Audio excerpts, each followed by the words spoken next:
Good evening. Today we'll be discussing deep learning and pneumonia detection.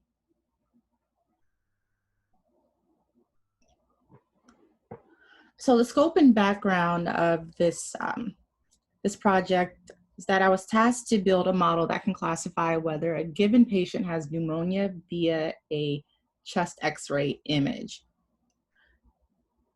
So first, I had to look into, well, what is pneumonia anyway? And it's an infection of one or both of the lungs caused by bacteria, viruses, or fungi.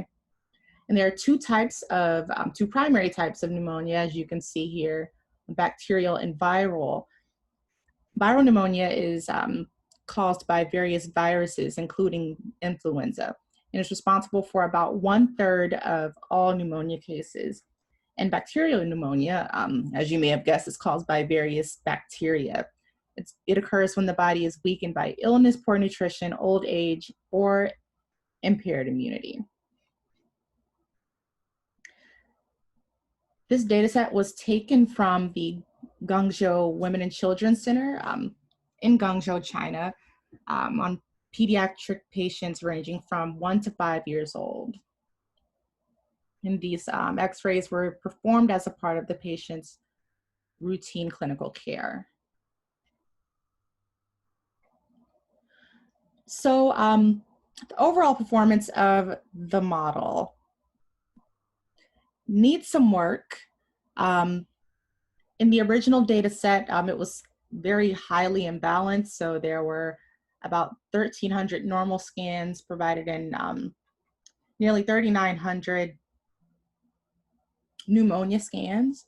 So I corrected that imbalance by increasing the normal scans by about 2,500 to match the amount of pneumonia scans. In the original data set, all of the low quality and unreadable scans were removed. I actually augmented the 2,500 scans that I added to reflect the real world scenario. So making the images out of focus, shifting them to the left and to right so that it looks like the scans were crooked, zoomed in and out of focus, just because we know those things happen in the real world. So while the model did not perform as well as I had hoped, we do have a best case scenario here with 0 false negatives and 390 false positives. And why is this good news? Because it's better to flag a patient for additional testing to be 100% certain and rule out the potential of disease versus sending a patient with pneumonia home, giving them the all clear, and their symptoms worsen, or worse, if it is a viral pneumonia, they spread that infection to others.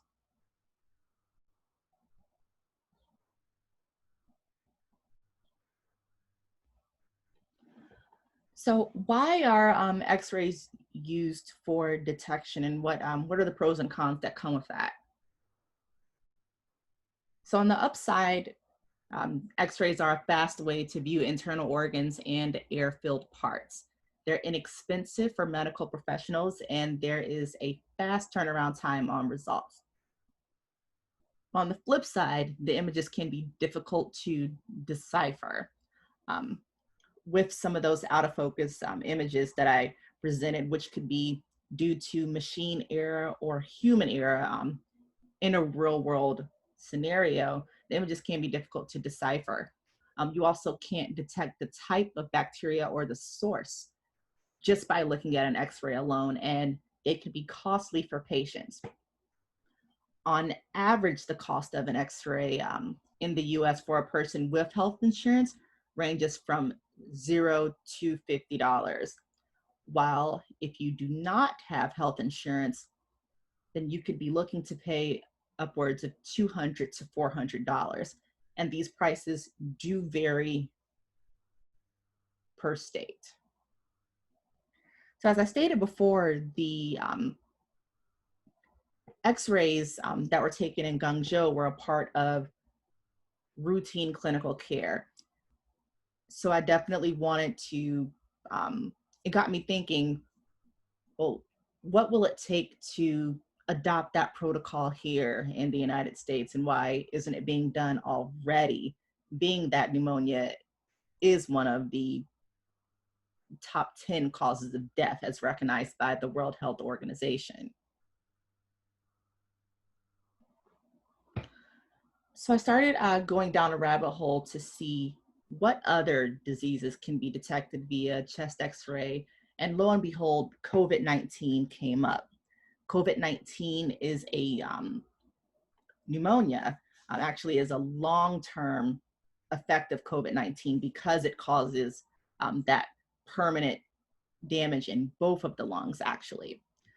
So the table here that we're looking at is taken from the CDC, and it shows all US deaths due to COVID-19, influenza, and pneumonia in the United States from February 1st up until August 1st, 2020. So as you can see in these highlighted areas, about 44% of people who died of COVID-19 also had pneumonia.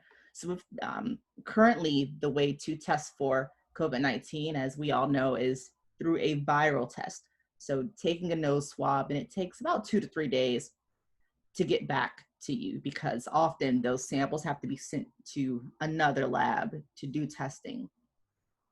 And a negative result means that you did not have COVID-19 at the time that you were tested. However, a person can still contract the virus during that 2 to 3 day time frame while waiting on their results.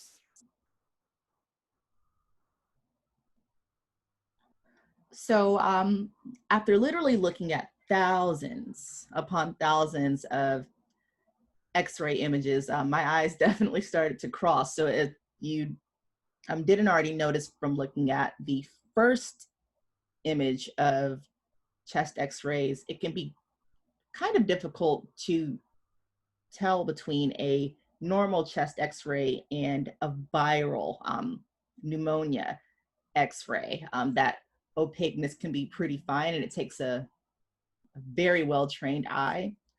So thinking there's got to be an easier way. Why aren't X-rays just taken in color so that the overall visual quality will improve? So what we're looking at now is a 3D color scan of an ankle, believe it or not. This scan was taken by a company in New Zealand called Mars Bioimaging in 2018, and their scanners are able to decipher between muscle, fat, and bone. So I was shocked that this was actually the first ever color X-ray taken, and it's like, why didn't anyone else think of this sooner? Why aren't we doing this now?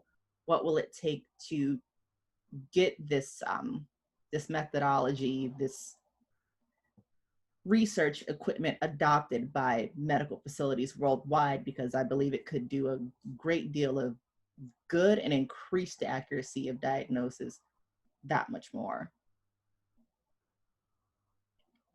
So my final recommendations, given the correlation between COVID-19 and pneumonia, X-rays should be used as a secondary method of COVID-19 detection. These tests can be done at the same time of the viral swab, or even when the patient returns to receive their COVID-19 results. An X-ray could be done there to rule out any possibility that they caught the disease within the 2 to 3 day period. X-ray exams for the top 10 deadliest diseases should have set income-based prices and be offered free in the case of a global pandemic. In addition, the government should fund research efforts to introduce 3D color scans for medical use. Next steps for this project: I want to double the amount of chest X-ray images to increase model performance to at least 75%. Now, in order to do this, I would need a CPU, because this is going to be computationally expensive, but the work has a huge return on investment.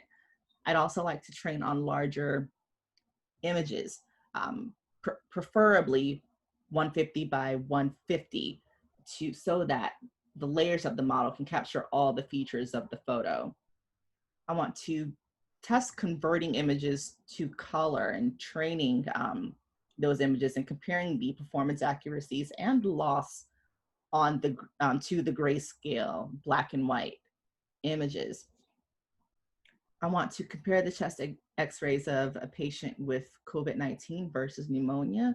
And lastly, compare the accuracy and speed on the highest, best performing model to top radiologists visually inspecting and diagnosing pneumonia before recommending that AI be recommended as a #1 method of detection. Thank you.